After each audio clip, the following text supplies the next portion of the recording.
పొద్దుగాల ఆఫీస్కి వస్తుంటే మస్తు ట్రాఫిక్ జామ్ అయింది. పాపం అంబులెన్స్లో ఎవరో ఆపదలు ఉన్నట్టున్నారు. అది ఎంత కుయ్యి కుయ్యి అని మొత్తుకున్నా అస్సలు సందు జరుగుతలేరు. ఎందుకు ఇంత ట్రాఫిక్ అని చూస్తే ఎవరో మంత్రి సారు అదే బాటలో పోతున్నాడట. తన కోసం రోడ్లు మొత్తం ఆపిండ్రు. అప్పుడు నాకు ఇంత కోపం వచ్చిందంటే, నాకే కాదు ఆడున్న పబ్లిక్ మొత్తానికి కోపం ఇట్లా కట్టలు తెంచుకుంటూ వచ్చింది. ఒక్కటే అరెండు కొట్టుడు మొదలు పెట్టిండ్రు.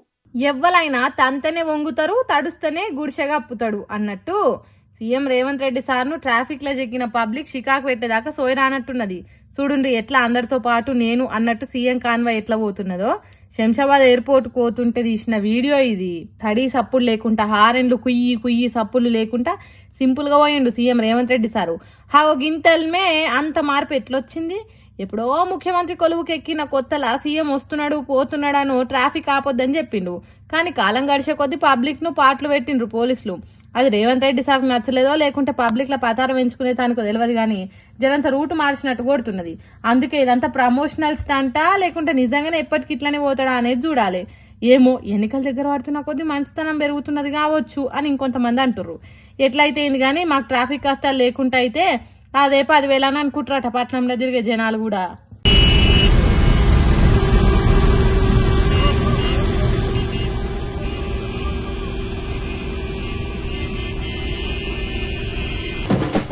చంద్రాల సారి ఏది చేసినా ఓ స్పెషల్ ఉంటుంది. సార్ ఇప్పటి గురించి కాకుండా ఎన్నో ఏండ్ల ముంగట ఆలోచన చేస్తాడు. సార్ నెత్తిలో ఏమున్నదో ఏమో తెలియదు కానీ కంప్యూటర్ కంటే ఎక్కువ స్పీడ్గా ఆలోచన చేస్తాడు.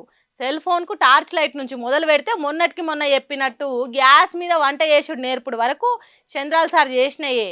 సార్ లేకుంటే మన 2 తెలుగు రాష్ట్రాలు ఏమైపోయేటియో ఏమో తలుచుకుంటూనే భయం కలుగుతున్నది.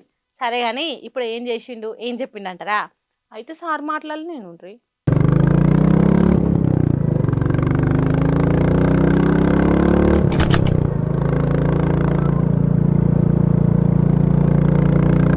పొద్దుగాల ఏపీ మంత్రి నారా లోకేష్ బుల్లెట్ బండి ఎక్కి వాడు నడిపే బండి రాయల్ ఎన్ఫీల్డ్, వాడి సూపుల్లో ఉంది చదువేరా ట్రెండ్ అన్నట్టు బండి నడిపి వీడియో విడుదల చేస్తే ఆ రాయల్ ఎన్ఫీల్డ్ తెచ్చింది నేనే అని గర్వంగా చెప్తుండు చంద్రాల సారు.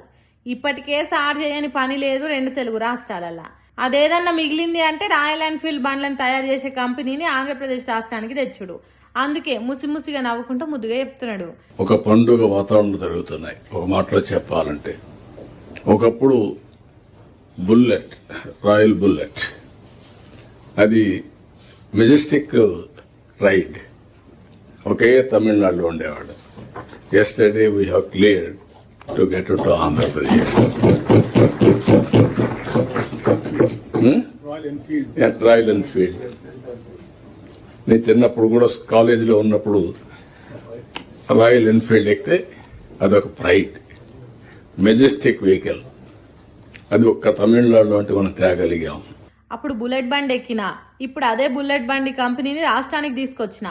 దాంతోని నా పేరు బుల్లెట్ బండి కంపెనీ, రాయల్ ఎన్ఫీల్డ్ పేరు రాష్ట్రం ఉన్నంత వరకు ఉంటది అన్నట్టు గర్వంగా చెప్పిండు. కలెక్టర్ల మీటింగ్ పెట్టి ఇట్లా చెప్పే వరకు అందరు సప్పట్ల మూత మోగించిండ్రు. 2,200 కోట్లతోని 2029 వరకు బండ్లు తయారీ షురువయ్యేటట్టు, 2032 వరకు తయారైన బండ్లను బయటికి అమ్మేటట్టు చేస్తారట. దాంతో కొత్తగా 5,000 మందికి కొలువులు వస్తాయట. అందుకే అప్పుడు బాబు బుల్లెట్ ఎక్కిండు, ఇప్పుడు బాబు బుల్లెట్ తెచ్చిండని చెప్పుకుంటా తెలుగు తమ్ముళ్ళు మురిచిపోతున్నారట.